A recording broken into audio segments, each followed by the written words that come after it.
Hello and welcome to Grin Reviews.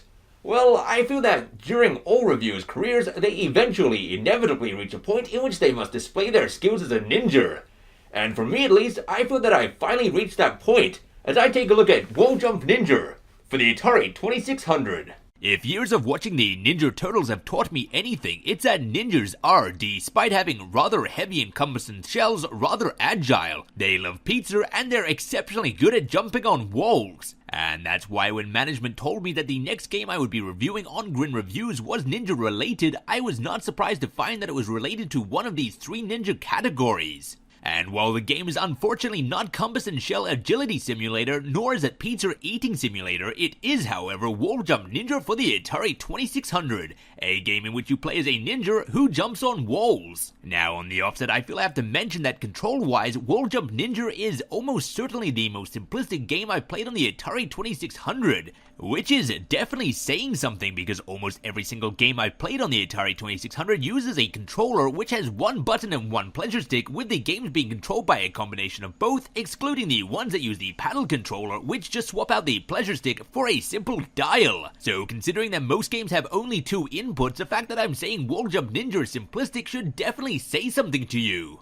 And if it doesn't, I'll say it far more plainly. The only thing you need to play Wall Jump Ninja is the red button.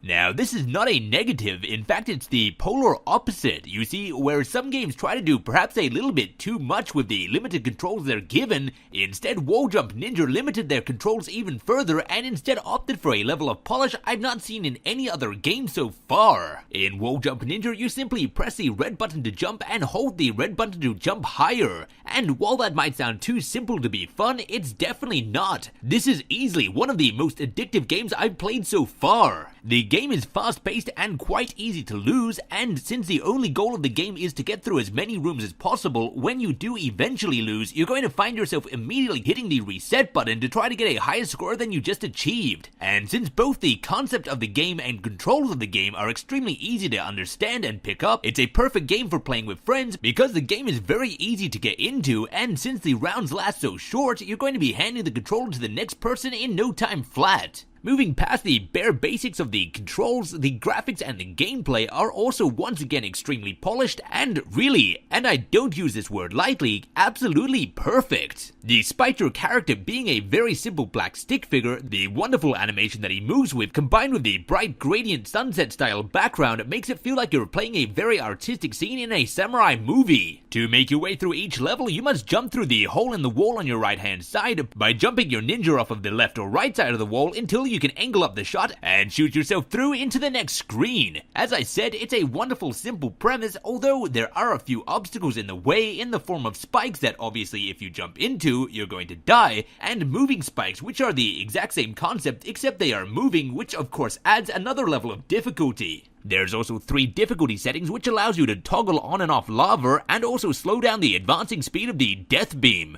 Oh yeah, did I mention that there's a death beam in this game? Well, the concept of that's pretty simple. It's a beam that brings death. If you're playing the game with friends, I suggest you play it on the hardest setting because it's going to end the game quicker and have the control rotating a lot faster. Although as I was playing it by myself for a lot of the time, I found myself playing it on the easiest setting because I just wanted to see how far I would get. The easiest setting removes the lava on the bottom, meaning that if you fall down the bottom of the screen, you simply loop back up to the top of the screen rather than dying, and it also slows down the advancement of the death beam, allowing you to have more time to line up your shots. Which, by the way, becomes increasingly difficult with every color change of the background, as the hole in the room that you have to jump through on the right hand side, it becomes increasingly smaller, which I think works as a perfect example of just how tight the controls are in this game. In the later levels, these gaps are only a little bit larger than your character, although because you're able to make your character jump at the exact moment you want him to, for the exact height you want him to, this challenge is difficult, but it's definitely not impossible.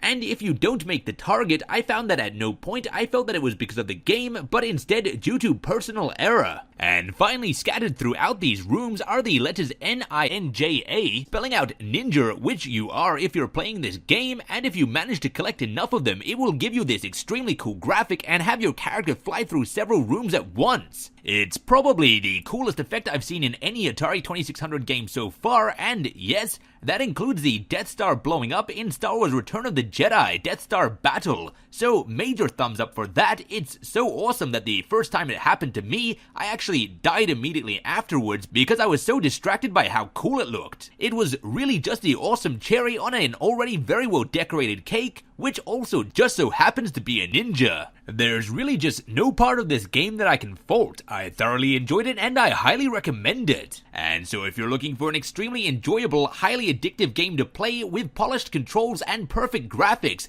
then I highly suggest you ninja sneak your way down to your local video store and pick up a copy of Wall Jump Ninja for the Atari 2600.